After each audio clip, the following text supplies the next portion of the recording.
Listo, chicos, muy buenos días, ¿cómo han estado? ¿Cómo les ha ido? Bueno, estos tiempos turbulentos, pues bueno, es un honor tenerlos por acá, escucharlos, verlos. Entonces, pues nada, vamos hoy a seguir con nuestra clase de sociales.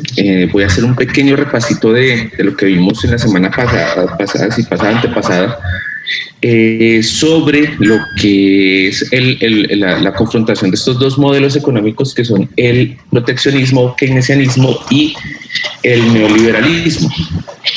Entonces, ¿por qué estoy haciendo mucho énfasis en eso? Porque gran parte de lo que vamos a ver en cuanto a historia contemporánea y a procesos sociales contemporáneos tienen que ver con la confrontación que se da entre estos dos modelos. Y pues en las preguntas de economía va a ir mucho, pues estoy viendo mucha cuestión sobre el neoliberalismo. Aparece mucho eso y a veces pues los chicos están como medio perdidos con esos conceptos. Entonces por eso me demoro un poquito. Y pues además para no perder la oportunidad de esta coyuntura tan complicada que estamos viviendo, entender qué es lo que está pasando también en el país. Es muy probable que en el ICFES incluyan una o que otra pregunta sobre lo que está pasando ahorita, esas coyunturas específicas.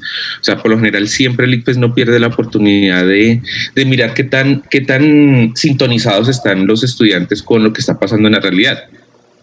¿Sí? O si ustedes, por ejemplo, van a presentarse a universidades, a otras universidades privadas o bueno, dependiendo, no, igual, o sea, cualquier universidad que ustedes se presenten muy seguramente va a tener que presentar entrevista, no solo los exámenes como tal escritos o el examen del ICFES, sino que usted también va a tener que presentar una entrevista donde pues también miran que, bueno, usted qué tan ubicado está. Entonces, dependiendo de la carrera, también, como les digo, es altamente probable que les pregunten cosas de su actualidad, tanto nacional como internacional. Entonces, pues lo ideal es que ustedes estén preparaditos también para eso, ¿no? O sea, que sean capaces también de responder sobre lo que está pasando en el momento y ser capaces de analizarlo y relacionarlo con lo que ustedes han aprendido en el colegio. Eso también es algo muy importante. Entonces, por eso les decía yo, me demoro un poquito más en estas dos cositas. Y hoy, pues entonces voy a hacer ese repasito de lo de qué es proteccionismo, neoliberalismo, y vamos a trabajar algunas preguntas del simulacro del primero que ustedes presentaron, del de diagnóstico, y del diagnóstico del simulacro que presentaron ya hace ratico, ¿listo? Entonces, vamos a presentar en este momento lo siguiente. Entonces, listo. Listo, ¿están viendo la presentación, chicos? ¿Me confirman, porfa? Gracias. Bueno, entonces, dice así. Bueno, entonces, recordarán ustedes que todo este debate económico se va a dar a raíz de lo que pasó en 1929, con la famosa Gran Depresión o el crack del 29. Entonces, recuerden que básicamente todo se origina en el hecho de que los productores y los consumidores se pusieron loquitos, no actuaron de manera racional y no supieron controlar ni parar en ciertos momentos. Entonces los productores siguieron produciendo demasiadas mercancías que en algún punto dejaron de venderse, ya fuera porque la crisis en otros países arruinó los bolsillos de los consumidores y por lo tanto no pudieron seguir importando mercancías norteamericanas, o porque ya el consumidor norteamericano estaba saturado de mercancías. Entonces ahí es donde los keynesianistas, o sea, los economistas que apoyan el proteccionismo, dijeron, miren, o sea, dense cuenta que no existe la mano invisible. Si hubiera una mano invisible, los productores hubieran bajado la producción en algún momento, hubieran sido prudentes y no hubieran permitido esta sobreproducción. Y por el otro lado, lo que también cuestionan los keynesianistas es que los consumidores, pues cuando se vieron con buenos empleos, buenas ganancias, se dedicaron a gastar y nunca hubo un tope. Se endeudaron tanto y no se dieron cuenta que en algún punto la economía podía entrar en crisis y el hecho de estar, o sea, de estar demasiado endeudados o de poner todo su dinero, en el caso de la gente que podía ahorrar, al haberlo invertido en todas las empresas, al haberlo guardado en los bancos, no previeron esta crisis tan hijo de madre y se quedaron sin un pesito. Entonces, es ahí donde John Maynard Keynes, que yo creo que les había dicho que era gringo y no, el señor es británico, él es británico. Sino que pues obviamente él se vuelve muy famoso en Estados Unidos y no sé por qué yo tenía la idea de que era norteamericano, pero no, él es británico. Este señor venía escribiendo y él ya venía viendo lo que estaba pasando, ¿sí? Y entonces propone una mano de teorías que van a ser aceptadas por los distintos gobiernos del mundo, en especial por el de Franklin Delano Roosevelt en Estados Unidos, quien, preocupado pues por ver la situación tan dramática en la que cayó su país, pues decide implementar una serie de políticas que se van a llamar el New Deal, el nuevo trato. Entonces, vuelvo en qué consisten esas medidas. Entonces, lo primero, este señor, o sea, el proteccionismo fundamentado en las teorías de John Maynard Keynes, dice que en el capitalismo hay que proteger al consumidor porque el consumidor es el que mueve la economía. ¿Sí? La mayoría de personas son consumidoras, tanto capitalistas como trabajadores. Todos ellos consumen, pero en especial esos trabajadores o esa gente de la clase media son los que mueven las economías de los países, ¿sí? O sea, un rico puede montar su empresa, sí, y genera toda esta cadena de producción, pero quienes en últimas compran los productos, quienes todo el tiempo están adquiriendo nuevas cosas, son los consumidores. Si no hay ventas, los capitalistas podrán tener los mejores productos del mundo, podrán tener la mejor cadena de producción, pero si no venden un producto, nada, no pasa nada, o sea, no se mueve la economía. Entonces, ¿qué es lo que propone el señor John Maynard Keynes? Pues él dice, mire, los que mueven la economía, en últimas, son los más pobres, son los oídos, son los que menos salario tienen, son los que menos condiciones o posibilidades de ahorro poseen. Sí, entonces volvamos al ejemplo. Entonces, una persona que se gana el salario mínimo, pensemos en una persona X, ¿cierto? O sea, pensemos en una mamá cabeza de hogar. Entonces, esta señora trabaja haciendo aseo, ¿sí? Por ejemplo, es una de las señoras que hace aseo en alguno de nuestros colegios. Entonces, esta persona se gana un salario mínimo y pues escasamente con ese salario tiene que mantener a su familia, tiene que mantenerse ella, tiene que garantizar los transportes, la comida, el arriendo y pare de contar, ¿cierto? Entonces, lo que dice Keynes en este caso es, esa persona es una consumidora, pero ella no le queda mucho dinero y apenas puede comprar lo básico y a veces en ocasiones tendrá que recortar hasta lo básico. ¿Sí? Entonces es una persona cuya alimentación no va a ser la adecuada y que por lo tanto va a necesitar de ayudas para mejorar su nivel de vida. Entonces Keynes dice, si el Estado le asegura dos cosas a esa persona, le va a quedar dinerito para gastar y para ahorrar. ¿En qué le puede ayudar el Estado? Lo primero, asegurar su seguridad social, chicos. ¿Qué es la seguridad social? Una de las cosas en las que más se gasta dinero una persona es en la cuestión de la salud. Eso es algo que Keynes ve en ese momento y dice, claro, imagínense. No sé si ustedes se acuerdan del video que vimos sobre socialismo versus capitalismo. Entonces decía cómo los trabajadores no tenían acceso a la salud. Hoy nosotros tenemos la fortuna ya sea de tener OSIS-BEN o tener EPS, o los más privilegiados tienen medicina prepagada, y ustedes no tienen que luchar porque, digamos, se enfermaron de amigdalitis y sus papás no saben qué hacer con ustedes. Si vamos a antes de 1930, pues el que tenía medios recursos podía costearse un médico particular, pero es que un médico particular es caro. Sí, o sea, un médico no puede regalar su trabajo y los medicamentos son costosos porque son producidos a su vez por farmacéuticas que buscan generar ganancias. Entonces, lastimosamente, la salud es un negocio, es un derecho, pero a la vez es un negocio. No tener salud, chicos, implica que un trabajador pues va a rendir menos. también. O sea, miremoslo por esos dos lados. Por el lado humanitario de todos tenemos derecho a recibir salud. Y dos, también el hecho de que un Estado o una sociedad tenga a sus trabajadores vulnerables ante cualquier enfermedad hace que sean menos productivos. Entonces Keynes le dice al Estado, mire, pillan una cosa, por pura humanidad deberíamos garantizarle la salud, el servicio de salud a todo el mundo, ¿sí? Que si usted tiene plata, pues usted puede pagar un mejor servicio de salud. Eso está claro, ¿sí? Usted puede ir a un médico privado y curarse y hacerse todo lo que usted quiera que sea necesario para mantener su salud.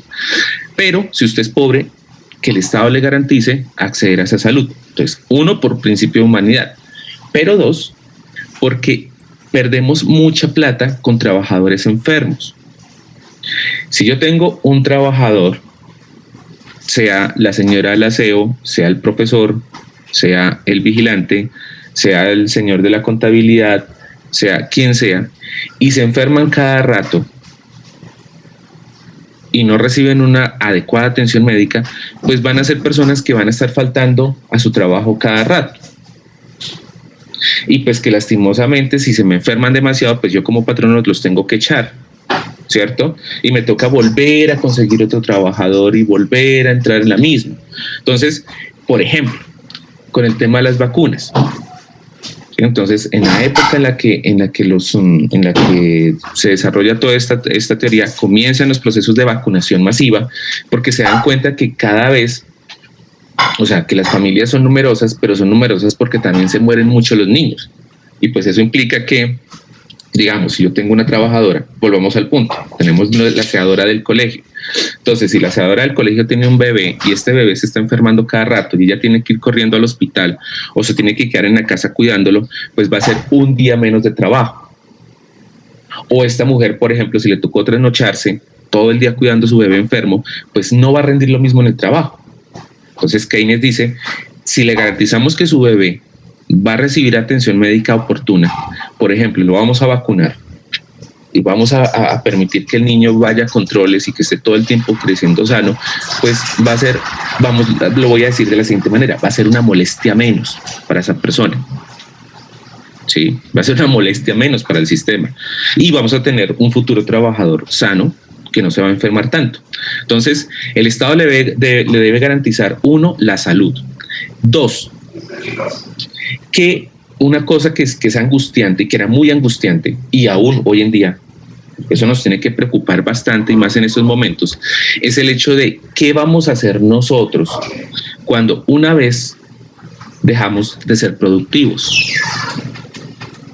¿Qué pasa cuando nosotros cumplamos 50, 60, 70 años y ya no podamos trabajar igual? ¿O qué pasa si yo en mi trabajo me enfermo o me accidento y pierdo mi posibilidad de producción, mi capacidad productiva? ¿Sí? Entonces la señora del aseo está limpiando las escaleras del colegio, se resbala, se cae, se golpea en la columna y no puede volver a caminar. Esa persona ya no puede no puede seguir produciendo. ¿Qué hacemos con esa persona? ¿O qué va a pasar cuando ella cumpla 60, 65 años? Entonces, Keynes propone, o los keynesianistas proponen la figura de la pensión, la jubilación. Entonces, que las personas, o sea, esto ya se había hecho antes, pero pues obviamente en las personas que tenían muy buenos salarios y podían darse el lujo de ahorrar durante su vida productiva para que cuando se retiraran o cuando no pudieran seguir trabajando, tener un colchón financiero ya en el momento en que ya no pudieran trabajar más. Entonces, estos señores, ¿sí?, proponen que el Estado ayude a que estas personas, o a que todos los trabajadores, una vez se retiren, bien sea por edad o por incapacidad, puedan gozar de un salario mínimo o de un salario acorde al salario que recibía cuando estaba bien, para que esta persona garantice su supervivencia. Eso es lo que vamos a llamar una pensión. Entonces, en el caso, ¿qué proponen los keynesianistas? Muy simple. El trabajador, de acuerdo al salario, va a pagar una parte de su pensión mensual. Entonces, se le quita esa partecita. El empleador, O sea, el capitalista pone otra partecita y el Estado va a poner otra partecita. Todo eso se guarda en un fondo durante todo el tiempo en que el trabajador funcione, produzca, y de una vez cumpla cierta edad, entonces esta persona se retira de trabajar y comienza a cobrar ese salario mensual. Eso es lo que se llama una pensión. Cuando se propuso esto, chicos, la esperanza de vida promedio de las personas eran de 60 a 70 años. ¿Sí? O sea, si una persona no se enfermaba o no la mataban por cualquier razón ajena, externa, pues esta persona podría vivir hasta los 60 o hasta los 70 años máximo. Entonces, en ese momento se consideraba que una persona debía retirarse entre los 50 y los 55 años de edad, ¿sí? Para que por lo menos pudiera, también entre una perspectiva también muy humana, pues que un anciano no tiene por qué estar trabajando, ¿sí? O una persona que ha trabajado, imagínense, y más en esta época en la que la gente comenzaba a trabajar tipo 12 años, 15 años, ¿sí? Entonces, pues era toda una vida de trabajo. Entonces, por un lado eso, y por el otro, pues también para darle la posibilidad, decían los keynesianistas, de que entren trabajadores jóvenes a reemplazar a estas personas que se van jubilando. ¿Listo? Entonces, eso es lo que tiene que ver con seguridad social. Después, por ejemplo, también se inventaron la figura de las cesantías. Entonces, si una persona está trabajando y por X o Y razón se retira de ese trabajo o la despiden, el empleador le da un salario más, o sea, en el momento de la famosa liquidación. ¿Sí? Entonces, cuando uno liquida el contrato, el empleador le da a uno un salario de más para que uno se pueda mantener mientras consigue otro trabajo. ¿Sí? Esa es una figura, esas son las cesantías. Entonces, en el caso de Colombia, pues, por ejemplo, esas cesantías se guardan en un fondo privado, y esos fondos privados se encargan de pues, usar esa platica, ¿sí? De usar esa plática para que pues para hacerla crecer y para que pues digamos el trabajador año tras año reciba unos intereses y pues el banco va generando ganancias. Bueno, la otra ayuda que el proteccionismo pide para los consumidores son los subsidios. Entonces hay que colaborarles. O sea, sabemos que la señora del aseo se gana un salario mínimo. Entonces ya le estamos ayudando con la salud, le estamos garantizando que si la despiden tiene un salario de más, y estamos garantizando que si se retira por edad o por incapacidad siga recibiendo un salario. Entonces, ¿ahora qué vamos a hacer? De todos modos, ese salario mínimo que ella gana es muy poquito. ¿Cómo le podemos ayudar? Ayudándole con el pago de los servicios públicos. Entonces, electricidad, agua, en esa época pues el teléfono todavía era una cosa de lujo, pero digamos, por ejemplo, eso, la electricidad, en el caso nuestro, electricidad, agua, teléfono, gas, esas facturas que nosotros pagamos, en realidad, dependiendo del estrato al que pertenezcamos, van a tener una parte va a ser pagada por parte del Estado, el resto lo pagamos nosotros. Entonces, si la señora vive en un barrio y tiene unas condiciones materiales muy pobres, pues el Estado le va a ayudar a pagar, digamos, el 75% de la factura de electricidad o de agua. En algunos países, entonces, por ejemplo, los ancianos mayores de cierta edad usan gratis el servicio público o les pagan la mitad del pasaje. ¿Por qué? Pues ya sabemos, porque ya no están produciendo lo mismo, entonces, o algunos, por ejemplo, no tuvieron acceso a una pensión, entonces, pues el Estado les ayuda de esa manera. Que los estudiantes, entonces los estudiantes de colegio público o los estudiantes en general pagan menos, ¿sí? Como una forma de ayudarles también a sus padres o a las personas que se sostienen solitas y pagan sus estudios. Entonces, pagarles el transporte público es una ayuda. La educación, chicos, la educación entonces sería subsidiada. Nosotros recibimos una educación subsidiada. Nosotros, o sea, bueno, los que están en los colegios públicos, ¿no? Que creo que son casi que la mayoría de ustedes. Ustedes reciben educación subsidiada, no es gratis. ¿Sí? Eso es importante que ustedes lo tengan en cuenta. Nosotros entendemos que lo público, que es lo que vamos a ver ahorita con la intervención del Estado, es que el Estado nos da gratis las cosas. No. Esto es un subsidio. que funciona gracias a los impuestos y a la producción nacional. Entonces, lo que hace el Estado es, mire, yo le voy a ayudar a la señora del aseo. La señora del aseo tiene 2 hijos. Entonces, yo garantizo que esta mujer no tenga que pagarles educación privada, que es costosísima.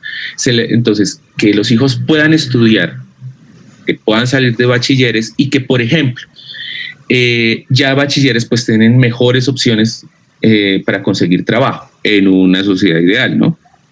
Sí, mientras que la mamá fue una persona que por ahí escasamente terminó la primaria, sus hijos van a ser bachilleres. Y si estamos en un país decente, pues van a tener educación universitaria subsidiada también. Entonces, muy probablemente esta mujer que ni siquiera terminó la primaria va a tener sus hijos profesionales. Y entonces, ¿qué dice Keynes o qué decía Keynes? Pues simple, no es que les estemos regalando, solo les estamos ayudando para que estas personas, ¿sí?, que en otra sociedad estarían condenados a repetir el mismo ciclo de sus padres. Entonces, una mamá que trabaja en el servicio, en el servicio doméstico o haciendo aseo, o un papá que escasamente trabajará, por ejemplo, siendo vendedor ambulante. Nos aterrizamos aquí en Colombia. Sus hijos, al ser bachilleres o al ser universitarios, van a poder tener salarios mejor que les van a permitir consumir más y pagar impuestos. Entonces, esta familia que vivía en arriendo, que vivía en piezas, que vivía en inclinatos, probablemente 20, 25 años después van a tener su casa propia gracias al esfuerzo y al trabajo de los hijos que pudieron estudiar, trabajar, ahorrar y consumir. Entonces, seguramente, ¿sí?, si les va muy bien a estos chicos, que ese es el ideal, en el futuro van a terminar contratando a alguien para que les haga el aseo. Entonces, si antes la mamá trabajaba haciendo aseo, sus hijos se van a dar el lujo de contratar a una persona que les haga el aseo. Entonces, ese era el principio que nos planteaba Keynes. Entonces, los subsidios en últimas no es regalar, ¿sí? No es para él, no es regalar, y no es usar el dinero del Estado para mantener a los pobres, sino una forma, es como un préstamo, por decirlo así, que se le da al pobre para que en el futuro pueda devolverlo a través de pagar sus impuestos o de consumir. Sí. Entonces, esa era la idea de los keynesianistas. Por eso necesitamos de la mano visible, no invisible, del Estado. El Estado es el que tiene que garantizar que la economía se modere, se maneje bien, y entonces, por un lado, le pone al Estado una tarea. La primera, dice, usted tiene que evitar que los productores y los consumidores enloquezcan. Por eso usted tiene que imponer normas. ¿Cómo? Por ejemplo, regulando los precios. ¿Sí? De esa manera usted asegura que en temporadas de carestía ciertos productos que son básicos no, los privados no abusen con eso. Por ejemplo, el caso de la gasolina. La gasolina, si no le regulan el precio, entonces los que la producen pueden cobrar lo que se les dé la gana, porque la gasolina es algo que es esencial en nuestra economía. Sí, por eso ponerle IVA a la gasolina es una cosa absurda, porque sabemos que todo se mueve por vehículos, todo se transporta, las materias primas, cuando importamos herramientas, cuando el trabajador va a las empresas, los productos una vez hechos tienen que viajar hacia los lugares de mercado. Entonces, si le subimos a la gasolina, automáticamente tienen que subir los precios de todo, ¿sí? Entonces, por eso es absurdo y estúpido decir que una opción o que una medida para evitar, para hacer más equitativa a la sociedad es subirle a la gasolina. Eso es estúpido y es malo, o sea, es malvado pensar eso. Entonces, en ese caso es ahí donde el Estado llega y dice, hey, pilas, ¿sí? Ustedes, los de las gasolineras, o ustedes los que producen gasolina, ustedes no le pueden subir al precio lo que se les dé la gana, ¿sí? Porque este es un producto que altera toda la economía de un país, ¿sí? En el caso nuestro, nosotros somos un país arrocero, ¿sí? Entonces, digamos que nosotros, el arroz hace parte de la canasta familiar de todos los colombianos, sean de clase alta, baja o media. Entonces, digamos, si los productores de arroz se les diera por subir el precio porque saben que todos consumimos arroz, pues obviamente van a afectar a los más pobres. Entonces, ahí es donde el Estado dice pilas, ¿sí? Pilas. No, ustedes no me jodan con el precio del arroz, porque mire que me afectan a los más pobres.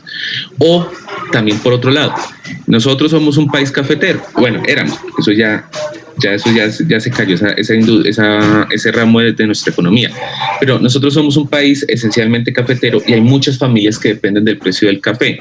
Entonces, en el caso en que los precios del café se derrumban porque hubo una sobrecosecha, una sobreproducción de café, el Estado puede decir, listo, no se le puede bajar el precio del café tanto porque se me arruinan los productores cafeteros. Entonces, el precio del café se mantiene hasta cierto punto. Pero, señor Estado, ¿cómo hacemos? Simple, le vamos a comprar la producción sobrante a los cafeteros y la vamos a guardar. Eso lo hace un Estado intervencionista. Entonces, resulta que hubo demasiado café en el mercado. Eso hace que los precios se desplomen. Entonces el Estado dice, no, porque hay demasiadas familias dependiendo de esto. Voy a comprar ese exceso de producción, lo voy a guardar, lo voy a mantener escondidito para que de esta manera siga habiendo la misma cantidad de producto en el mercado y así no se me bajan los precios. Eso lo hace un Estado intervencionista. De esta manera produce, en este caso, va a proteger la producción nacional. Esa es otra estrategia. ¿Listo? Va a tener mucho cuidado con las monedas. Entonces no se va a poner como mi compadre Chávez y mi compadre Maduro, los panitas allá en los chamitos en Venezuela, que cogieron y dijeron, no hay plata, simple, vamos a emitir más moneda. No, eso no se puede hacer. La moneda, o sea, la cantidad de billetes que hay en el mercado representan la cantidad de riqueza que tiene un país. Un país pobre, pues en teoría va a tener poca moneda. Un país rico va a tener mucha moneda. Si un país pobre no tiene moneda y decide sacar más billetes, así no tenga más riqueza, ¿qué le toca hacer? Devaluar el precio. Por eso es que nosotros tenemos billetes de 100,000 pesos y en Estados Unidos el billete más grande creo que es el de $500 o $100. No me acuerdo. Pero igual, o sea, $100, ¿cierto? Pero igual, o sea, ustedes un billete de $100 no lo ven, ¿sí? Y si usted saca un billete de $100 para pagar algo, lo madrean. O sea, por eso allá todavía se te manejan centavos, todo vale, o sea, está entre 1, 10, $20, ¿sí? Nosotros tenemos billetes de 100,000 pesos. Y en Venezuela ustedes se han dado cuenta que allá una cosa puede valer 15 millones de bolívares. Algo que aquí cuesta, no sé, 100,000 pesos, una cosa así. Entonces, esto lo voy a ver despuesito, vamos a hablar de esto de moneda, inflación y todo eso, pero digamos, es un ejemplo. Entonces, el Estado no puede permitir que la gente saque monedas, que saque billetes a lo loco o que los bancos enloquezcan y comiencen a emitir billetes, sino que el Estado es el que debe controlar eso también para controlar la economía. Y el Estado también tiene que estar pendiente de que los productores no se enloquezcan produciendo, ¿sí? Entonces, si por ejemplo se da cuenta que digamos, hay una sobreproducción de carros, digamos, nuestra economía depende de la industria automotriz. Entonces el Estado dice, están produciendo mucho carro. Bien, listo, automáticamente me invento un impuesto para que los carros sean más costosos. De esa manera la gente deja de comprar, ¿sí? Y le pongo un impuesto al hierro o al acero o al plástico o a lo que sea, ¿sí? A los componentes básicos que se usan en un carro. Y de esta manera automáticamente los empresarios, los productores de carros le dicen, hey, nos toca bajarle a la producción. Esas son estrategias de un Estado intervencionista, no se les olvide, ¿sí? Y además el Estado, según Keynes, debe asegurar tener empresas que produzcan y debe tener el control de esas empresas para evitar que, por ejemplo, ¿sí? el sector privado, por ejemplo, en el caso de la educación o de la salud, claro, ellos pueden montar sus escuelas, pueden montar sus centros de salud, pero hay un problema. ¿Qué pasa si, digamos, yo tengo un colegio privado en un pueblito o en un barrio? Estamos aquí en Bogotá, digamos que en Fontibón, que solo hubiera colegios privados, no hay colegios públicos. ¿Qué pasa si en una crisis económica la gente no tiene que pagar las matrículas y pues básicamente el colegio se mueve con las matrículas y las pensiones.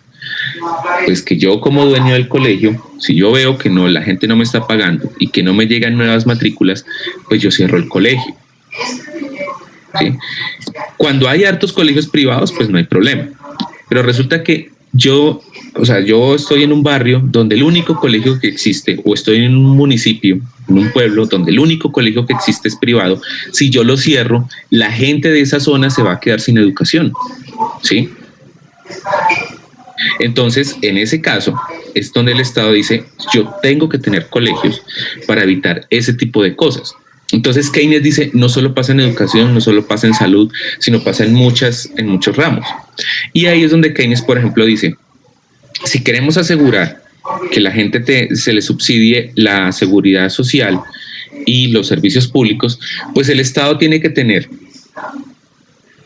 hospitales, tiene que tener centros de salud, tiene que tener empresas, las empresas del agua, las empresas que generan la electricidad, las empresas de telefonía, para que así el Estado pueda subsidiar y le salga más barato. Y de paso, contrata personal para esas empresas. Entonces, el Estado produce y a la vez es empleador. En algunos países donde el proteccionismo fue tan fuerte, hasta el Estado tenía aerolíneas, por ejemplo, tenía bancos. Keynes dice, es muy bueno que los estados tengan sus propios, o sea, además del banco que produce la moneda, en el caso nuestro que es el Banco de la República, también tengan bancos comerciales para evitar, por ejemplo, lo que pasó en la Gran Depresión, que los bancos enloquecieron, se gastaron la platica y chun, chao, hasta luego.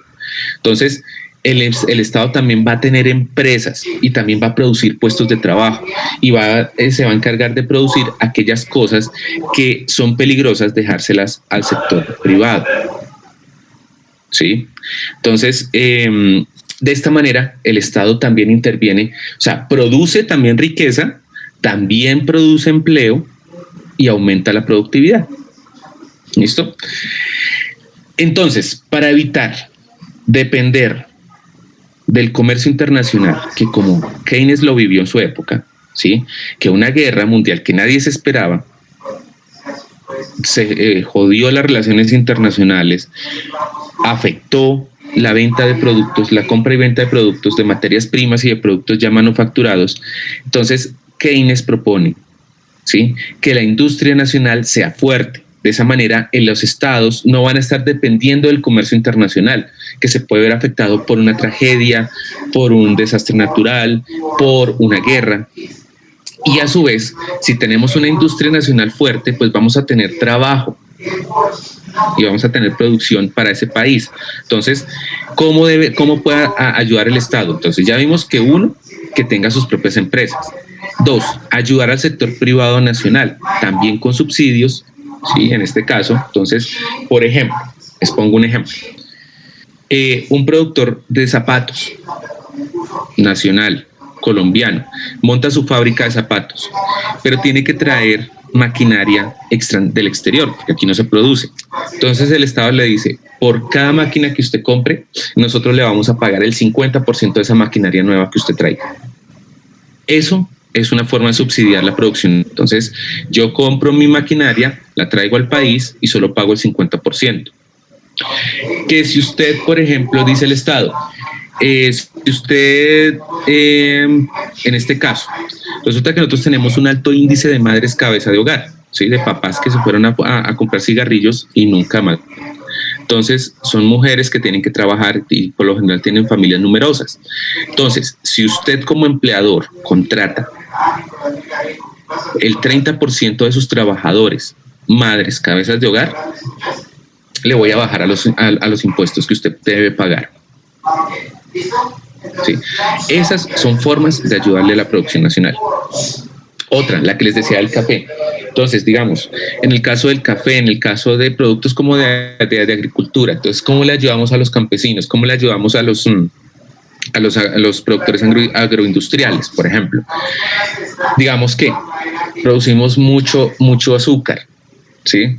Entonces, el asunto es que, igual, si hay exceso de producción, los precios se van para el piso. Entonces, el Estado lo que hace es comprar ese exceso de producción, lo guarda ¿sí? Y en el momento en que ya vuelva a bajar la producción, saca esos productos a la venta. En el caso, pues digamos, de los productos que se pueden guardar. En los que no, simple, el Estado dice, bueno, por ejemplo, producimos demasiada leche porque hubo sobreproducción de leche. Entonces el Estado compra esa leche y hace, digamos, por ejemplo, en sus comedores comunitarios, comienza a dar esa leche. O sea, ya no la tiene que comprar, sino que esa misma leche es la que va a usar para los comedores comunitarios, ¿sí? O decide regalar leche a los niños de las escuelas más pobres del país. Esa es una forma de proteger la producción nacional. Y la otra, que ya les he hablado mucho, que son los aranceles. Entonces, para evitar que, por ejemplo, mi productor de zapatos tenga que competir con los zapatos gringos o con los zapatos chinos o con los zapatos italianos, entonces yo le pongo impuesto como Estado a todos los zapatos importados. Entonces, de esa manera, los zapatos van a llegar más caros a mi país. Y entonces, pues, por ende, la gente va a preferir los zapatos nacionales porque son más baratos. Pues de esta manera garantizamos, uno, que los capitalistas del país inviertan en el país, porque saben que es seguro y que que van a tener la ayuda del Estado. Dos, garantizamos que esas ganancias que obtienen los capitalistas se queden en el país. Si yo vivo en mi país, tengo mi fábrica, tengo mis negocios, pues yo vivo acá y tengo mis casas, mis fincas, gasto aquí, invierto acá. Tres, que haya trabajo para la gente del país. Entonces, sí, eso nos garantiza que, por ejemplo, haya fábricas en todos los rincones de la nación y que todas las personas puedan conseguir trabajo fácil. Y cuarto, entre más productores nacionales, pues más impuestos se pagan y más dinero va a tener el Estado para garantizar seguridad social, los subsidios y la compra de empresas y todas esas cuestiones. ¿Sí ven? Entonces es todo un paquete. O sea, todo esto es una cadenita de cosas. Y así garantizamos también que no dependamos de la inversión internacional, cosa que también le preocupa a Keynes. ¿Sí? Entonces yo les explicaba que hoy en día, ¿sí? Lo que más mueve la economía no son los capitales nacionales, sino esas inversiones extranjeras de gente que tiene muchísimo dinero y lo que va haciendo es mirar qué país está chévere, qué país es estable, qué país está creciendo para, invertir plata allá. Pero en el momento en que ese país entra en problemas, vender y salir. Y entonces, pues eso pone al país a depender de la voluntad de esos capitales que no son de la nación. En cambio acá, ¿sí? Un capitalista que tiene mucho dinero dice, bueno, yo sé que en este país me garantizan que invierto y no voy a perder dinero y el Estado me va a respaldar. Ahí entonces es donde yo dejo mi dinero. ¿Listo? Todo esto, chiquitos, todo esto va a dar origen a algo que se llama el estado de bienestar, pelados. No se les olvide ese concepto, estado de bienestar, que consiste en que el Estado garantiza la redistribución de la riqueza entre todos sus ciudadanos. Bajo este principio, que esto es algo que ellos toman, o sea, estos economistas capitalistas van a retomar del socialismo, y es, si los ricos producen, el socialismo diría, pues hay que acabar con los ricos para que esa riqueza se redistribuya. Los keynesianistas, los proteccionistas dicen no, debemos garantizar que la gente siga libre, siga autónoma, invierta, pero que parte de sus riquezas, o sea, lo que ellos dicen es que es algo que tenemos que entender, porque ahorita el neoliberalismo va a cuestionar eso. Y es, miren, los capitalistas, o sea, básicamente en la economía capitalista, los ricos van a ser ricos y son enormemente ricos. Hay una franja media, pero hay una enorme cantidad de personas muchamente pobres. Y que son los que, cuando hay una crisis, la que sea, son los que pagan las consecuencias siempre. No es lo mismo decir, sí, o sea, es decir, ponerle IVA al jabón de baño, Y entonces, mientras que el rico usa el jabón perfumado traído de Francia y pues que le van a cobrar más porque tiene IVA y además es importado, pero tiene un sueldo que le permite pagarse ese lujo. Que le subieron más, no importa porque su sueldo le permite amortiguar ese golpe. Pero una persona pobre que tiene un salario mínimo, que lo tiene contadito, que a duras penas llega a final de mes, que usted le suba 500 pesos, 50 pesos a los productos que consume usualmente, es mortal. ¿Sí? No es lo mismo que yo me gane 10 millones de pesos, si los administro bien, pues digamos en este país es un muy buen salario. No es lo mismo que yo me gane 700,000 pesos.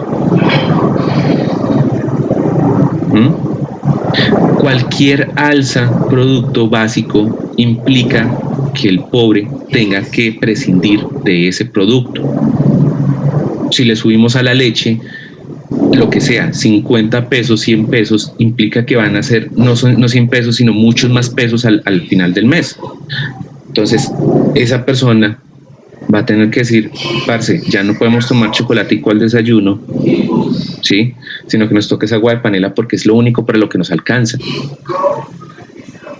Eso es algo que las personas que están en el poder no ven porque sus privilegios no les permiten verlo, lastimosamente. ¿Sí? Una persona que toda su vida ha tenido empleada al servicio, una persona que hace contratos con el Estado por 1.000 millones de pesos, ni siquiera sabe cuánto vale una docena de huevos. Una persona que toda su vida ha estudiado en colegios privados, que se da el lujo de que el papá lo envíe a hacer su posgrado a Estados Unidos, ¿sí? Nunca va a saber lo que le implica a un estudiante universitario de a pie, coger Transmilenio, pagar fotocopias, almorzar fuera de su casa. No va a entender eso, esa persona no lo va a entender. Entonces, por eso es que Keynes dice, pongámonos la manito en el corazón. O sea, por un lado, si garantizamos que los pobres tengan recursos suficientes, pues eso va a mover la economía. Pero por el otro también pensemos en que los pobres son los que siempre llevan del bulto cuando hay una crisis o cuando hay un problema. ¿Sí? Para un empresario es, digamos, relativamente fácil decir bajo los salarios o tengo que despedir a ciertas personas. ¿Sí? El drama de esa persona que queda desempleada es muy bravo. Entonces puede que, por ejemplo, yo sea un trabajador que se gana 10 millones de pesos al mes. Si me despiden, claro, obviamente eso es un golpazo para mi economía, pero es muy seguro, es muy probable que yo ya tenga mi casa, que tenga un carro. Y entonces en caso de cualquier cosa, o sea, si la ruina me llega, pues yo puedo vender el carro o puedo vender la casa y puedo tener un capital con el cual pagar mis deudas y tener algo con qué vivir. Si yo despido a la señora del aseo, esta mujer no tiene ahorros, no tiene casa propia, no tiene con qué comer. Si yo tengo mi sueldo de 10 millones de pesos, muy seguramente es porque mis papás tuvieron la capacidad de pagarme una carrera universitaria, muy seguramente mis papás tienen casa. Entonces, pues en caso de algo, pues allá arrimarme a la casa de mis papás. Mientras que posiblemente la señora del aseo todavía esté manteniendo a su mamá o a sus papás. Entonces, por eso el proteccionismo plantea la idea de tratar de asegurar el bienestar a la mayoría a través de la redistribución de la riqueza. Si los ricos producen mucho, pues entonces deben pagar más impuestos, ¿sí? Y deben colaborar con la sociedad, porque en últimas sus trabajadores son los responsables de producir la riqueza y de consumir. Entonces esto no es un regalo, son favores que nos hacemos entre todos nosotros. ¿Sí? Entonces, por eso es importante los impuestos para el modelo proteccionista y que los ricos y la clase media paguen impuestos de acuerdo a sus ingresos. ¿Sí? Entonces, de esta manera también decía Keynes, evitamos que la gente se enloquezca cuando tiene mucho dinero, ¿sí? Y haga lo que hicieron durante los años 20 en Estados Unidos. Bueno, ¿cuál es el problema con el proteccionismo? Entonces, bueno, El proteccionismo, chicos, va hasta más o menos la década de 1980. Digamos que el éxito, o bueno, la crisis del proteccionismo arranca en la década de los 70. ¿Qué es lo que pasa? Hay varios problemas chiquitos, ¿sí? Y es ahí donde distintos pensadores, distintos economistas vuelven a cuestionar el modelo y proponen varias salidas. Algunos, como Milton Friedman, o como Hayek, se me olvida el nombre del austriaco, Hayek. Bueno, Hayek y Friedman van a inaugurar una serie de críticas contra el proteccionismo porque ellos dicen lo siguiente. Bueno, ¿qué pasó en los 70s? Hay una crisis económica mundial por culpa de la producción del petróleo.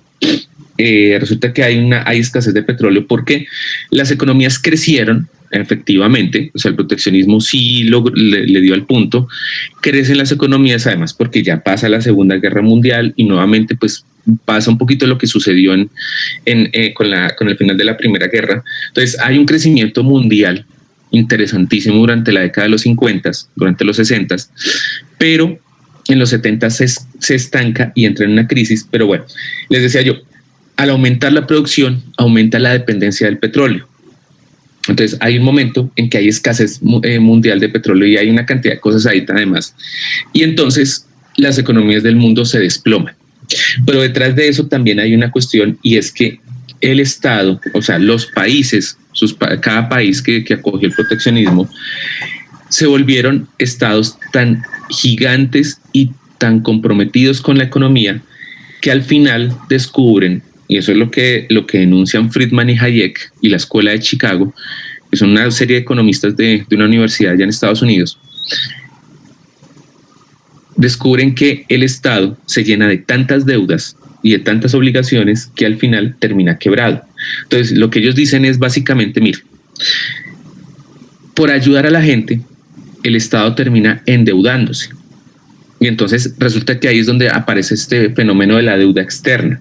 Entonces, resulta que por más que el Estado produzca, por más que una economía produzca, el Estado no va a poder cumplir con todas sus obligaciones y necesariamente va a tener que acudir a banqueros internacionales que le presten dinero. Y resulta que los estados se endeudan, se van endeudando, y en vez, ¿sí?, de seguir produciendo para pagar esas deudas, cada vez la deuda va aumentando y va aumentando descontroladamente. Entonces, el problema fue que en algún momento, a finales de los 70s y comienzos de los 80s, pues muchos estados se declararon en bancarrota y dijeron, parceritos, les tengo una mala noticia, no tengo plata con que pagar lo que ustedes me prestaron. Y pues eso es gravísimo. Recuerden que los bancos se mueven con el dinero que la gente ahorra y que luego prestan o invierten, ¿sí?, y que después recuperan gracias a los intereses. Entonces, si los bancos prestan plata y la gente no paga, pues los bancos se quedan sin dinero. Punto. Y la economía no se puede mover porque recuerden que los bancos son las gasolineras de moneda de las economías. Entonces, ¡pum!, deuda externa disparadísima. Países que prácticamente están debiendo todo. Además, porque entonces también estos señores descubren que un Estado gigante genera demasiada corrupción. Entonces, pues un Estado que maneja tanto dinero, pues atrae muchos pillos. Y entonces resulta que un Estado con muchísimo dinero alimenta la burocracia, es decir, muchos puestos de trabajo de gente que no hace un carajo, pero que trabaja para el Estado, y a su vez corrupción. Entonces, los neoliberales van a decir, el Estado de protección o el Estado de bienestar lo único que genera son estados corruptos que no favorecen la economía, que no favorecen la iniciativa personal y que acostumbran a la gente a que el Estado les tiene que dar de todo. Esa va a ser la crítica principal de los neoliberales. Una economía protegida es una economía perezosa, es una economía que no produce, que no se mueve. Si yo como productor de zapatos sé que en caso de algo, o sea, por ejemplo, sí, el Estado me va a comprar la producción de zapatos porque pues de eso depende la economía, pues yo para qué me me preocupo en estrategias de venta, en mejorar la publicidad, en mejorar la calidad de los zapatos. Además, porque como no pueden entrar zapatos extranjeros porque son muy costosos o están prohibidos, en algunas economías se prohibía la importación de ciertas cosas, pues no me importa, yo no me esfuerzo, punto. Entonces, esto hace que al no haber competencia, la economía entra en un estado de adormilamiento, de no crecimiento. Entonces, los neoliberales dicen eso es malísimo para una economía. 2, el ciudadano de a pie. Resulta que hay países donde cuando una persona queda desempleada, el Estado le paga un salario, un subsidio de desempleo, ¿sí? En Inglaterra eso es por ejemplo, eso pasa. No sé, ustedes me imagino que han escuchado hablar de Harry Potter, y la autora, que es una mujer, fue una persona que quedó a los 25 años con un bebé, desempleada, el marido le pegaba, la vieja se separó, mejor dicho, le cayó la sal, nada le salía, y gracias a que el Estado le pagaba un seguro, o sea, un subsidio de desempleo, ella pudo dedicarse, pues ahí en medio de tantas estrecheces, a escribir el libro, y pues digamos que por eso ella pudo después con el tiempo volverse millonaria, gracias a eso.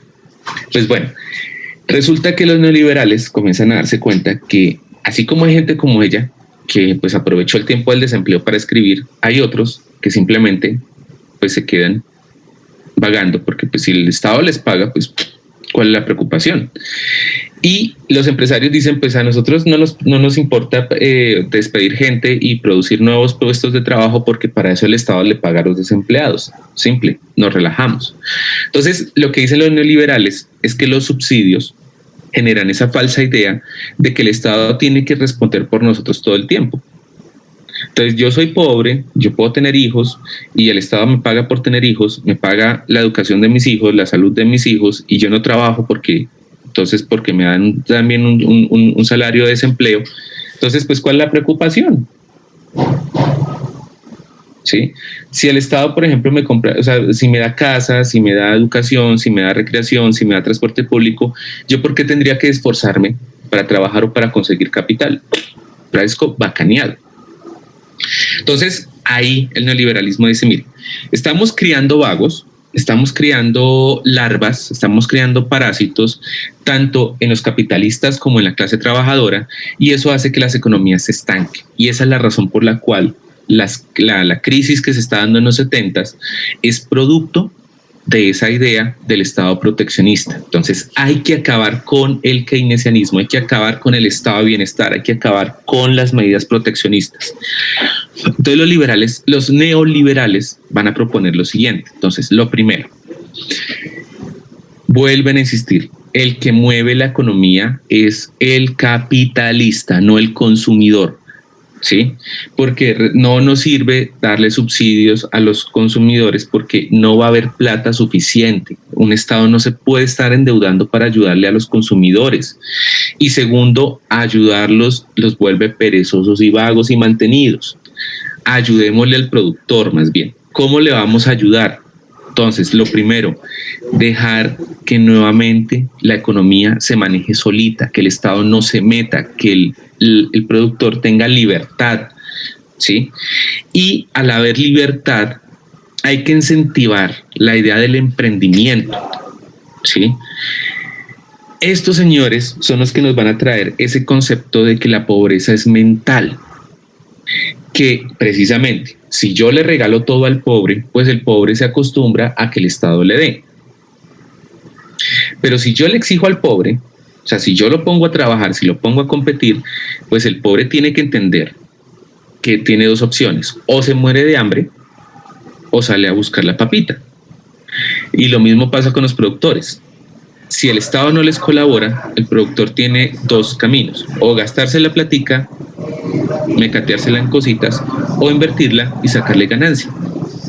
Entonces, ellos dicen mire, la culpa de la pobreza está en que las personas se quedan quietas. A las personas hay que incentivarlas a que compitan, a que salgan a la calle, a que trabajen, a que monten negocios. Entonces, por ejemplo, ellos qué van a decir. Ellos, por ejemplo, cuestionan que el Estado regule los salarios. Entonces, recuerden que nosotros tenemos un salario mínimo que es fijado por el Estado año tras año después de muchas peleas entre trabajadores y productores.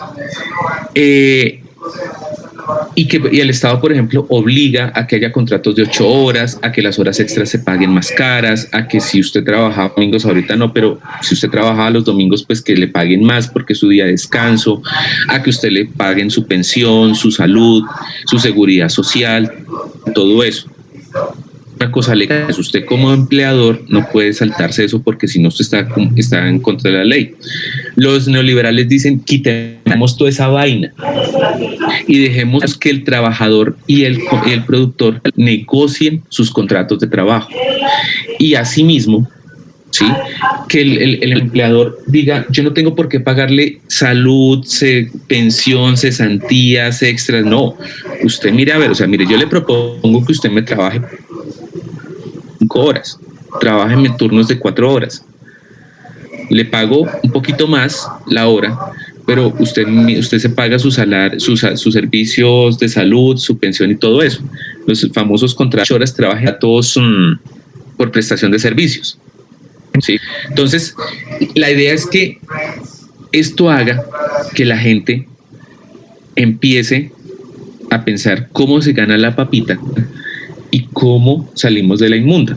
Entonces, lo que los neoliberales le dirían a la señora del aseo es lo siguiente: pues mamita, usted se gana un salario mínimo trabajando de lunes a sábado en un colegio, ¿cierto? Y aguantándose esos chinos pendejos pecuecos.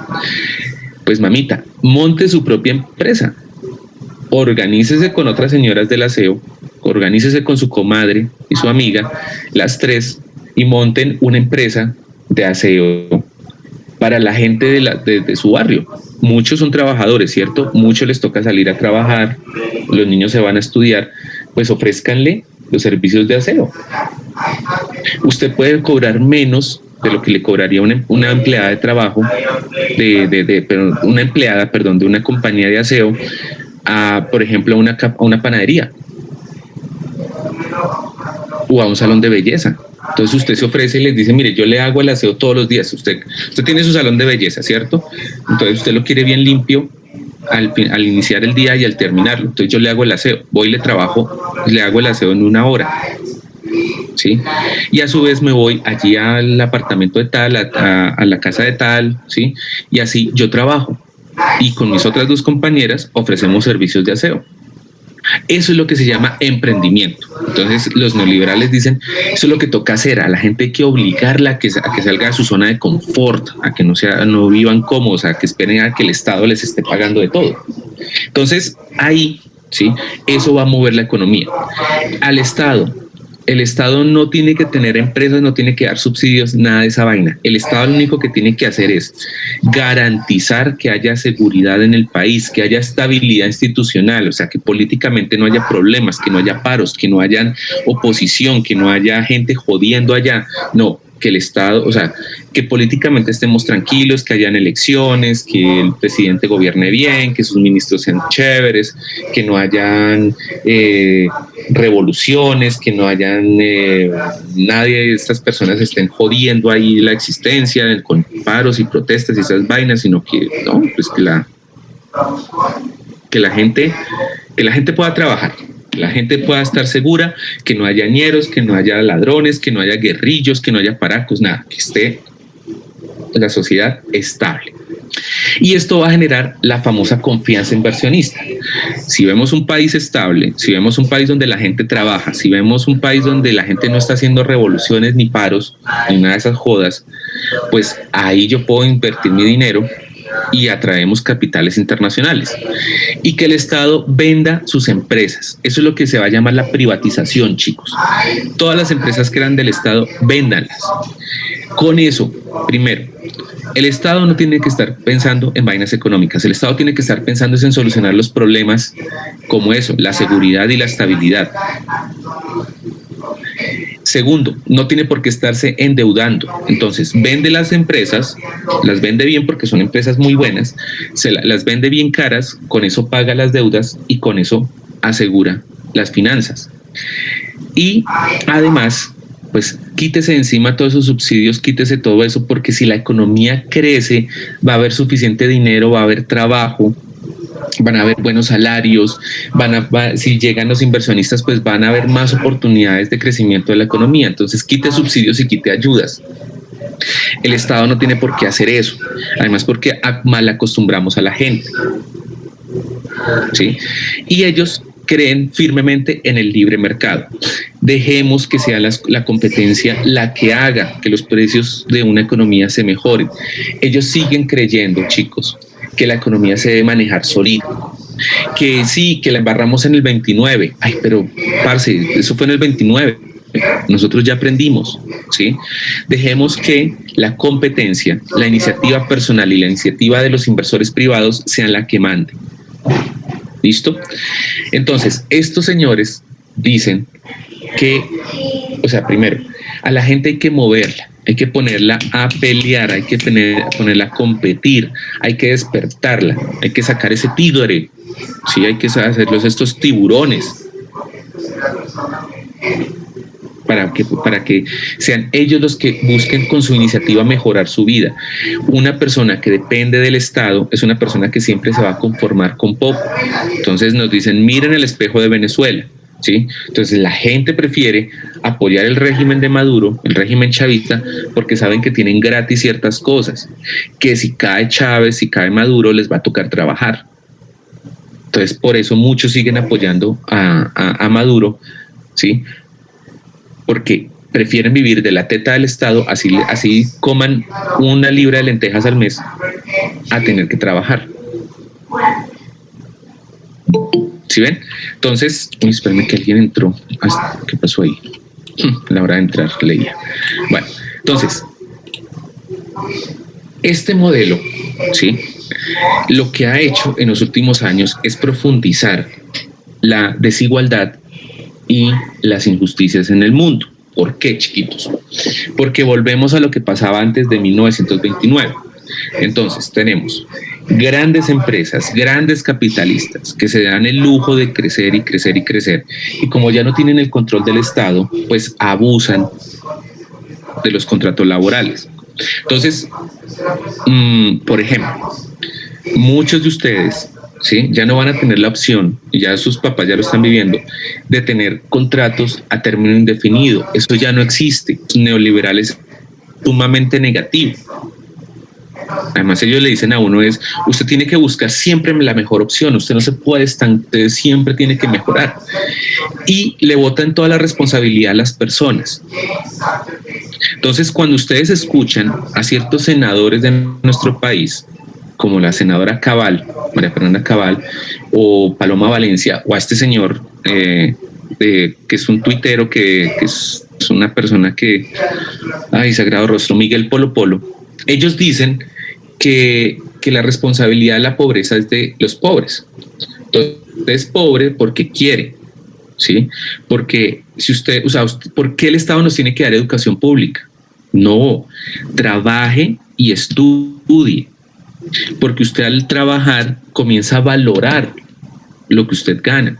Entonces, si usted, digamos, estudia en la universidad pública, por eso es que se pone a fumar marihuana, por eso es que se deja crecer el pelo, por eso es que se dedica ya a echar piedra y se dedica a pensar en esas vainas comunistas, porque como usted el Estado le está pagando la matrícula, entonces por eso usted puede perder materias, puede durar 8 años, por eso es que sale allá a la calle a pegarle al Transmilenio, ¿sí?, y a pegarle a los pobres policías.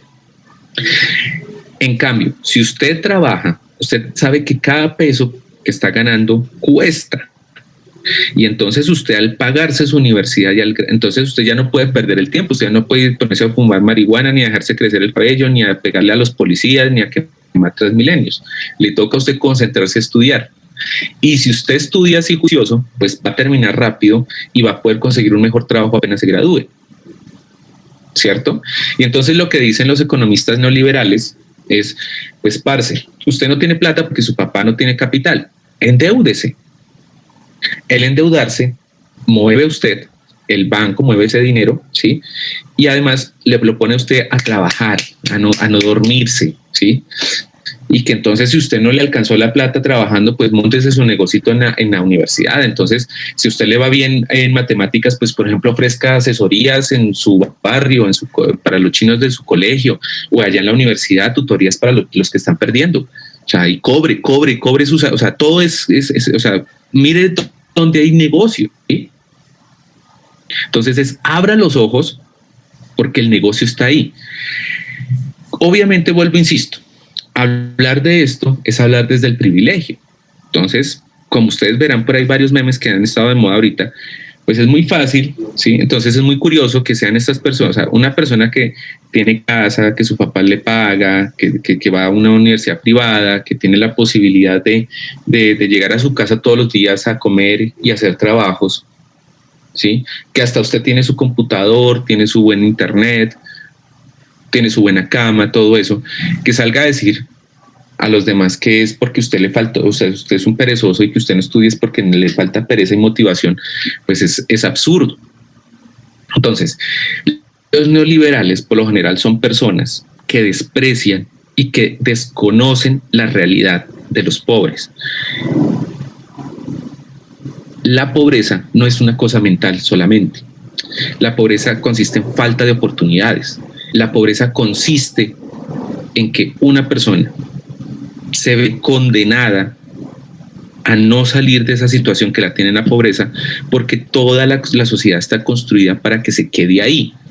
Una persona pobre es una persona que se alimenta mal, que no tiene buena salud, que su desarrollo neuronal no va a ser el adecuado, que no va a tener los estímulos adecuados para que su cerebro se desarrolle, que muy seguramente va a tener acceso a una educación pésima o de baja calidad, y que esto hace que cuando salga al mercado laboral no tenga las mismas oportunidades que otra persona, que otras personas que sí tienen privilegios.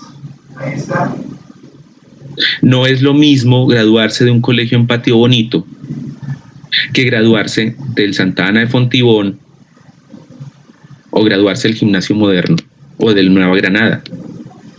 No es lo mismo, y no es por, o sea, no estoy hablando mal, pero no es lo mismo ser tecnólogo del SENA que ser graduado de los Andes. O no es lo mismo ser graduado de la Universidad Cooperativa de Colombia que ser graduado de la Universidad de los Andes o de la Universidad Externado. Entonces, los privilegios, ¿sí?, son esas ayuditas extras que tiene una persona y que le permiten salir de ciertas situaciones, cambiar. Cuando tú no tienes privilegios, es muy jodido y es imposible, casi, si no hay una ayuda externa, de salir de eso. Una chica que crece en una familia de violencia intrafamiliar, de carencias, que tiene una muy mala educación, pues muy seguramente va a tener problemas para garantizar una educación sexual adecuada. Entonces va a ser una niña que a los 14 años va a tener su primera relación sexual, muy seguramente sin protección, con el ñerito del barrio, va a quedar embarazada, el ñerito del barrio se le pisa, se le va, y esa niña ya va a tener menos oportunidades que la niña que crece en una familia bien, con sus papás, en un ambiente sano, en un ambiente chévere, y que con una mentalidad de yo voy a estudiar y voy a postergar la posibilidad de tener hijos. Entonces, mientras esta niña de 14 años, a los 15 ya es mamá, la otra a los 15 hasta ahora está pensando que va a estudiar en la universidad. A los 20, esa niña madre ya ha trabajado, le ha tocado salir a la calle, abandonar sus estudios, abandonar cualquier proyección, porque tiene que mantener a su hijo. La otra a los 20 años está terminando carrera y está pensando en dónde va a hacer su posgrado, cómo va a trabajar, con quién va a salir. Bueno, o sea, a los 30 años la otra muy seguramente ya tendrá a sus hijos con nietos, y la otra hasta ahora estará pensando en casarse o comprar casa.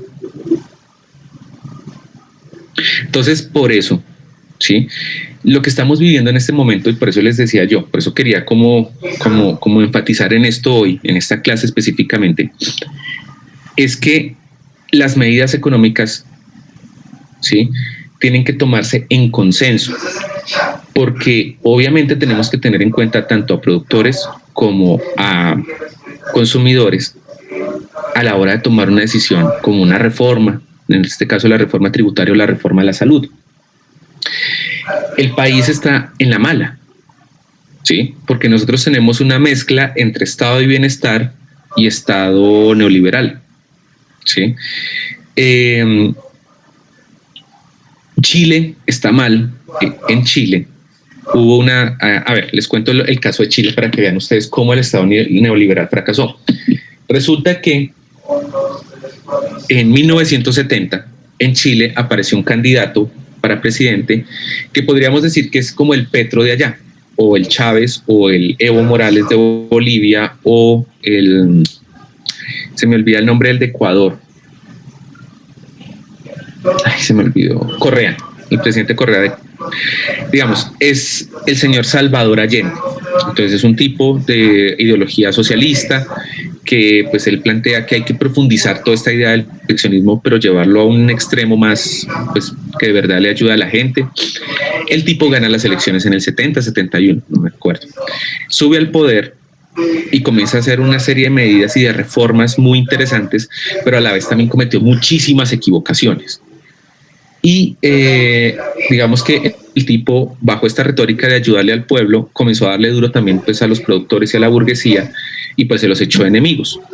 ¿Sí? O sea, como le digo, él tuvo unos aciertos muy interesantes, pero a su vez también unos errores fatales. Y resulta que Estados Unidos se asustó y dijo, este hijo de madre se nos va a volver comunista. Además porque este comenzó a hablar con Cuba, con la Unión Soviética y todas esas cuestiones, entonces dijeron, este Allende es un comunista, hay que sacarlo del país. Y entonces se unieron con los militares, con los capitalistas chilenos, se pusieron de acuerdo y le hicieron un golpe de estado en 1973. Bombardearon el palacio, mataron, bueno, pues unos dicen que lo mataron, otros dicen que él se suicidó para no entregarse, pero el hecho es que sacan a Allende del poder y el resto de golpes el militar Augusto Pinochet. Él asume el gobierno del país, impone una dictadura cruenta porque pues tiene que acabar con todos los seguidores de Allende.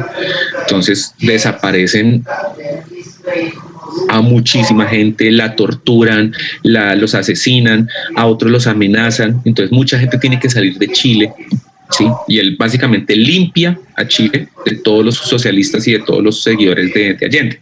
Limpia en el sentido pues de sacarlos, de eliminar a toda la oposición. Y con la ayuda de Estados Unidos y de la escuela de Chicago impusieron todas las medidas neoliberales que quisieron. Entonces, por ejemplo, chicos, en Chile no hay educación pública casi. Entregaron allá casi que todos los colegios son colegios de concesión o son colegios privados. Los poquitos colegios públicos son los que están en las zonas más paila de las ciudades, en las zonas más pobres, y pues obviamente son colegios llenos pues de muchísimos problemas, pues es la gente que más pobre, entonces pues digamos que es muy complicado, o sea, pues los profes más paila pues están allá, no hay recursos, no hay nada, o sea, la educación pública es un desastre. No hay universidades públicas, no hay universidad pública. O sea, digamos, las universidades públicas como tal existen, pero están administradas por empresas privadas. Entonces, es básicamente una universidad privada. Hay colegios de concesión, entonces los colegios, dependiendo pues de la calidad, son más caros. Entonces, pues el asunto es que, o sea, los papás se endeudan para garantizar el bachillerato. Con eso se los digo todo. Y de ahí en adelante los chinos tienen que salir a trabajar para poder pagarse una carrera universitaria. Pero pues lo que ha venido pasando es que es digamos, la otra cara del neoliberalismo. A ti te dicen que te endeudes, que trabajes, que estudies, ¿sí?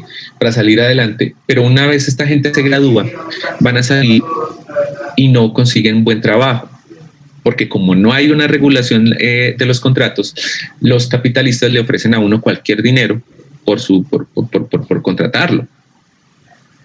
Y entonces a la larga la gente termina endeudada, pagando por 20 años una carrera sin posibilidades de conseguir una casa, sin posibilidades de mejorar su estabilidad financiera, ¿sí? Entonces viven endeudados. Aparentemente son clase media, pero en realidad son pobres endeudados. Y eso es lo que tenemos en Colombia también. ¿Sí? Entonces la salud es privada, todo es privado en Chile, entonces todo toca pagarlo. Y el asunto es que los salarios no son buenos. Los salarios son buenos para, vuelvo, insisto, esta persona que estudia en la mejor universidad del país, que se da el lujo de ir a estudiar al extranjero, que se da el lujo de tener 2, 3 idiomas, que viven en zonas chéveres, entonces son personas que cuando regresan a su país, pues tienen todas las puertas abiertas. ¿Sí? No es lo mismo aquí en Colombia decir que yo salí de la Universidad Cooperativa de Contador a decir, no, mira, es que yo estudié en los Andes contaduría, me fui a Estados Unidos, me hice un máster en Oxford y de ahí me fui a un intercambio en Inglaterra y de ahí yo pues allá tuve la posibilidad de trabajar y entonces cuando yo llego aquí al país pues yo ya tengo manejo de idioma, tengo especialización, tengo experiencia, ¿sí? Y muy seguramente la recomendación de mi papá o de mi tío o de mi primo o de mi abuelo para poder entrar a una buena empresa. El chino que salió de la cooperativa con el préstamo del ICETEX, ¿sí? No va a poder acceder a ese mismo trabajo. ¿Sí? Tiene que postergar el hecho de poder hacer una especialización, a duras penas hablar español, y eso le limita las posibilidades de trabajar. Y en un ambiente como en el que estamos ahora, donde por culpa de la epidemia, de la pandemia, se cerraron muchos puestos de trabajo, pues es mucho más difícil. ¿Listo? Entonces, pues nada, o sea, en este momento estamos en una discusión a nivel internacional porque pues el Estado o sea, este Estado neoliberal, pues ha dejado, primero, capitalistas más ricos y tremendamente ricos y trabajadores cada vez más pobres. Y además, fuera de eso, pues un discurso en el que le echa la culpa a la gente de su pobreza. Entonces, claro, Chino, el de la cooperativa, usted pues es la culpa suya porque ¿por qué se ponía a escoger esa universidad tan pichurri? ¿Cierto? ¿Por qué no se endeudó más para meterse a la Javeriana? Mínimo, o al externado. Sí, si usted no sabe inglés es su culpa. ¿Por qué no se paga un curso de inglés? Ah, es que usted vive en Patio Bonito, Chino. No, pues es que ¿quién lo va a contratar siendo usted de Patio Bonito? Cámbiese a otra casa. O sea, todo el tiempo es su culpa, es su culpa, es su culpa. La culpa de que usted sea pobre está en sus manos, no es del Estado, no es de la sociedad. ¿Mm? Entonces, por eso tenemos a estas mujeres a las Kardashian, como ese modelo. Ese es el modelo, ¿sí? Son empresarias de sí mismas. Entonces son mujeres que con su belleza y la comercialización, la mercantilización de su vida privada se volvieron millonarias. Entonces ahora tenemos este ejemplo de estos influencers, estos youtubers, ¿sí? Entonces tenemos una Liendra, una Epa Colombia, una Segumbia, ¿sí? Que son millonarios haciendo pues, lo que tenían. Entonces le dicen a uno, mire, sí, mire sí, los negocios están ahí. Le dicen a uno su queratina. Bill Gates, Steve Jobs fundaron Microsoft y fundaron Apple en el garaje de sus casas. Steve Jobs ni siquiera terminó la universidad y es un multimillonario. Zuckerberg, el de Facebook, ahí está un ejemplo de emprendimiento. ¿Ustedes por qué no lo hacen? Ah, claro, es que están esperando que el Estado les pague la carrera. Es que están esperando que el Estado les pague los buses. Sí, entonces, y además entonces a los ricos les toca pagarle la educación a ustedes para que ustedes salgan a marchar y salgan a fumar marihuana y salgan a quemar a Transmilenios a pegarle a los policías. Entonces, más bien, despabilense, trabajen, estudien, gánense la papita, valoren lo que tienen y progresen. Y monten su negocio. No esperen a una empresa, que una empresa los contrate, monten su propio negocio, como X o como yo, como Z. Entonces, la pandemia, entonces, Es probable que en sus lecturas del ICFES salgan muchas cuestiones acerca sobre los efectos del modelo neoliberal, lo que pasó aquí en América Latina con la privatización masiva de empresas, con el encogimiento del Estado, con las políticas de libre comercio que, por ejemplo, están arruinando a la producción nacional. Sí, que es muy curioso que vengan a decirnos ahorita que no podemos consumir papa, ni queso, ni leche, cuando todo eso lo están trayendo de afuera. Sí, pero bueno, pues ni modo. Entonces, chiquitos, vamos a... Espérenme a ver por acá que yo tenía una preguntita antes de... Listo. Vamos a resolver solo una pregunta ya para terminar, que tiene que ver con esto del neoliberalismo. Es la siguiente. Está tomada del último simulacro que ustedes hicieron. Entonces, chiquis, la leen, tienen 3 minuticos para leerla y cuando les dé la indicación, escriben en el chat. Entonces, arrancamos, bebés. Tienen 3 minuticos a partir de ya.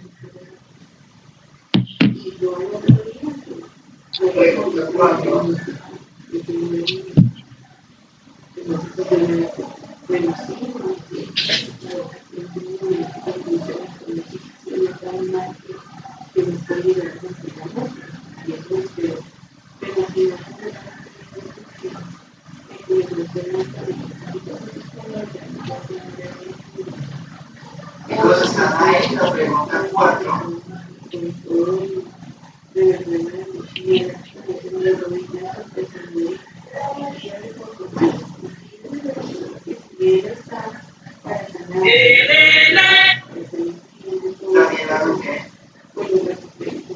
Daniela, están ahí la pregunta 4. ¿Cuál sería la respuesta, Daniela? No veo tu respuesta.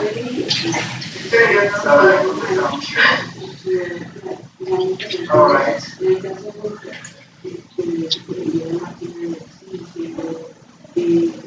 Encontrados en la cama es terrible. Pero pues una respuesta. ¿Y cómo se llama bien? 2 respuestas. 3.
Listo, chicos. Entonces escribimos por favor la respuesta en el chat, por favor, la létrica de la respuesta que ustedes consideren correcta.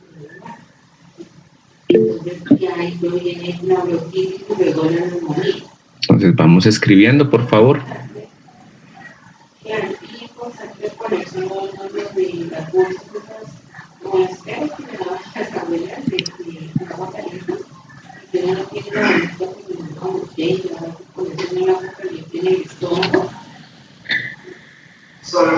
Listo, señores. Bueno. Listo, solo respondieron 1, 2, 3, 4, 5, 6, 7, 8, 9, 10, 11, 12, 13. Ah, bueno, listo, ya. Es la mayoría, pero ahí faltaron unos dormiditos. Sí, señores, no les molesto más. La respuesta correcta era la D. Entonces, pues básicamente lo que está diciendo es, cuando lo dice, abramos, o sea, ganémonos un puesto en el mercado mundial, apoyado en crecimiento de exportaciones, exportar más, importar más, eso es libre comercio. Eso es el libre comercio, chicos, exportar más e importar más, que haya intercambio entre países. Y dense cuenta cuando dice, abandonaremos así la pretensión hoy un poco utópica de controlarlo todo en el campo. Entonces, ahí lo que está diciendo es que hay que reducir la intervención del Estado.